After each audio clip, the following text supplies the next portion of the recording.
it was 97, I think, when I sold the treatment and wrote the script for Final Destination. I had the idea. I used it to write an X-Files spec script to get an agent. But then my friends at New Line were like, "Oh, this is a great idea. Don't like send it into the X-Files. Like you should write this as a movie." A friend of mine who started working for a producer, two producers who had a deal at New Line. So instead of me just submitting it to New Line like I normally did, I was like, well, let me be smart and let me go through these producers, get them on board, and then have them bring it into New Line. So that way it's not just, oh, Jeffrey that works over in marketing, has another script he's written. um, so we developed it. It was a long process. It was like 6 months after, New Line had a really hard time getting their heads around death, not having a physical killer in the movie. They're like, oh, it doesn't make sense. You can't fight it. You can't see it. We don't.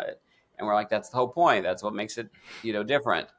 At first, all the characters were adults, but then Scream came out, and they're like, well, let's try making them all teenagers. I'm like, all right, fine. I always roll with stuff.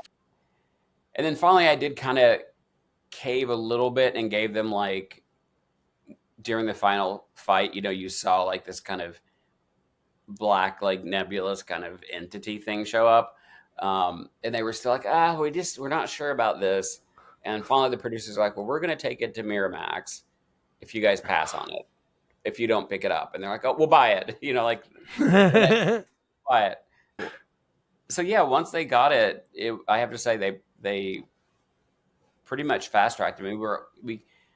They went out to a couple of directors. They went to Clive Barker, which was interesting because I love him, and he passed on it. And then Bob Shea, who ran New Line, was like, "What do you think about these guys, James Wong and Glenn Morgan, that work on the X-Files?" And I was like, "Holy shit!